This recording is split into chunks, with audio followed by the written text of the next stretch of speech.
What's up, traders? Anthony Crudele here, and welcome to this week's episode of Develop Your Edge. In today's show, I'm actually going to go back to a question that I got last week from my episode with Tom Canfield. I thought it was an excellent question and a great point. Somebody DM'd me on Twitter and said, Anthony, you and Tom talk about making money in moments. Can't those maybe just be one-offs? Isn't that easier said than done? Why not try and make money every day? So I'm going to address that today. But before we get into that, let me take you to this week's Ninja Trader Charting Edge. All right, everybody. Ethereum here up on the daily, 20 period, 3 standard deviation Bollinger Bands. Same story every week I'm showing you. Also 10-day moving average in the red, and the gold is the 20 period moving average, the middle Bollinger Band. Now, I've talked about Ethereum a ton this year because it was my biggest position for a majority of the year. Talked about how when the mouth opened on the Bollinger Bands, I like this to be staying with longs, started to cross back above the 10-day. Talked a little bit about how I got stopped out there. Started to accumulate back in here, and since have now gotten stopped out of those. And I think really the tune has changed a little bit on Ethereum, at least for now. Something that we've been seeing a lot on a lot of the charts this year is when we talk about how the mouth is opened and the market's hugging the top Bollinger Band. I like that as a very bullish scenario, but we have not talked about many where that is, where we hug the bottom Bollinger Band and it's a bearish scenario. So right now what I'm seeing in Ethereum is, you see we came back down to this recent low, tested it, bounced off of it from now, kind of would expect something like that as we go back and test this really kind of that crypto crash low. But what I see is in this environment right now is something we have not seen in some time, where we're going down with the Bollinger Bands, opening up like a mouth, and we're hugging below the 10-day. You could really go back and look and see, really this is several months back. The only time we were really even going down where we were hugging below the 10-day was back here in March. But if you notice the difference is that Bollinger Band was going up. So this is really the first time we're seeing this. And just like I like the longs on the upside, this to me is a bearish mode, which is why I've gotten out of all of my position. Now, I don't short crypto, but to me, it tells me wait and see mode. Until I see these Bollinger Bands start to come back in, regain the 10-day moving average, we have to wait and see now. I think we're in a period of consolidation or lower in Ethereum. So that's this week's Ninja Trader Charting Edge. Now, let me pull up a chart of the NASDAQ, because this really fits into that great question that I got on DM. And once again, that question was, Anthony, you and Tom talked about capitalizing in moments. Isn't that easier said than done? Can't those maybe be one-offs, those types of moments? Why not try to make money every day? And I just thought that was such a great point and a great question. And I want to address that here using the NASDAQ. First of all, Tom and I are trading pretty much every day, and we are trying to make money every day, every week, every month. But we know when to put our foot on the gas, and we know when to step off. And that is because of environment. It's recognizing that environment. And something that I do is I have a risk per day, I have a risk per week, I have a risk per month. And when the environment is not supporting my style or strategy, then I will basically take that risk per day, per week, per month, and just kind of store it. Put it in my back pocket and say, when the time is right, now you can start being more aggressive. And that's very similar to what I've been doing lately in NASDAQ. First off, I haven't been trading NASDAQ in quite, I don't know, it's been weeks since I've been trading it. So we have here a daily chart of the NASDAQ, 20 period, 3 standard deviation, Bollinger Bands, 10-day moving average, and 20-day moving average. Same charts for me, pretty consistently across the board in all markets that I trade. And I like to use this to identify the environment, and this is really the perfect scenario to go and address that question.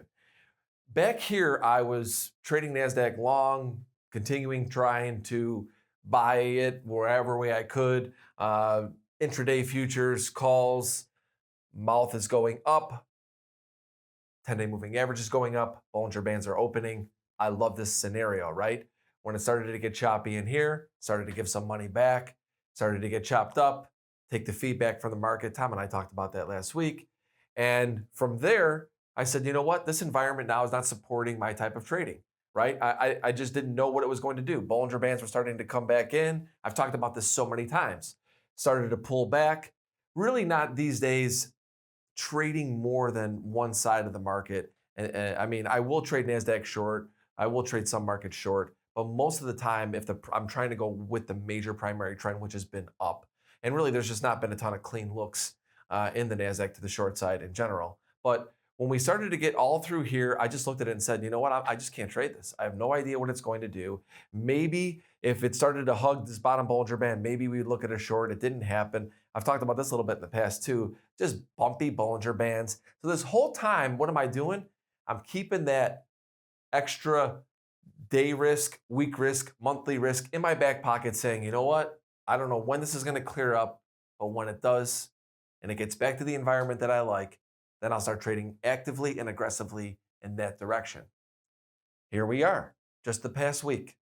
Bollinger Band started to open up again, continued testing and holding the 10-day moving average. Just the past few days, I've been actually starting to trade NASDAQ to the long side more aggressively again. Futures, buying calls, whatever I can to do to stay in this position. Because to me now, I waited through all this. I was patient. It's now giving me the look I want. So now this environment is what I like to trade. So am I trading it every day during this time? Yes. So it's not really about, you know, going and trading every day and trying to make money. It's about trying to trade every day in the environment that is fitting your style and strategy. I go back and look at this time. Once I started getting chopped up in here, I just said, do nothing for a period of time. I was trading Ethereum and I was trading other markets that were giving me the feedback that I wanted to see, better environments for me. Now that the environment is back, I'm back. And I think that's really, this is not a one-off. I mean, just to go back and address that question, the trader said, Anthony, isn't that a one-off? Isn't that easier said than done? Well, I just showed you this is exactly what I am doing in the NASDAQ.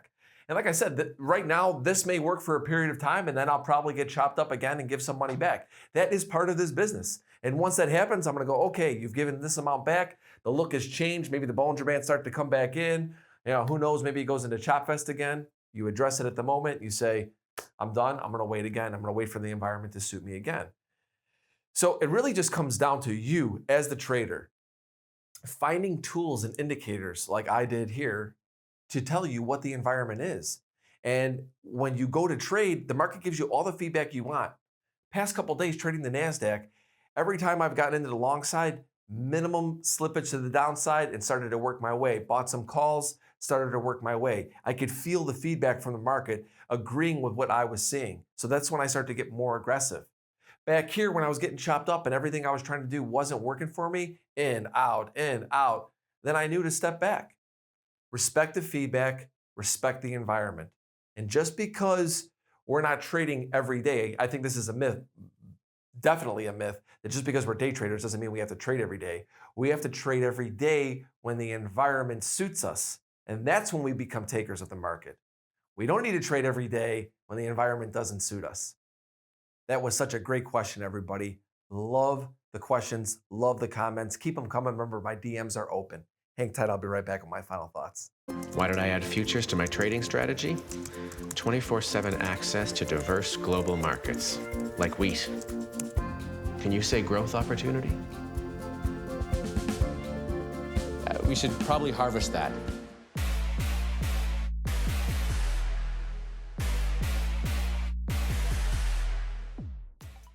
Final thoughts for today, traders.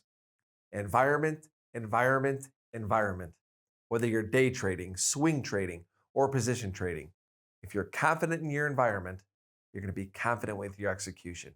And to me, that's one of the greatest edges a trader could have. Now, this past week, I did a podcast with Derek Salmon from CME Group. All traders need to know about micro WTI crude oil futures. Remember, they're coming on July 12th. Check out that podcast that I did on Futures Radio Show or go to activetrader.cmegroup.com. Remember, everybody, if you're enjoying the show, click that subscribe button. Keep the comments coming. If you have any questions or comments, please put them down below. You could also DM me on Twitter at Anthony Crudele. And don't forget to check out Instagram at Anthony C. Crudele. That's a wrap for today. See you next week.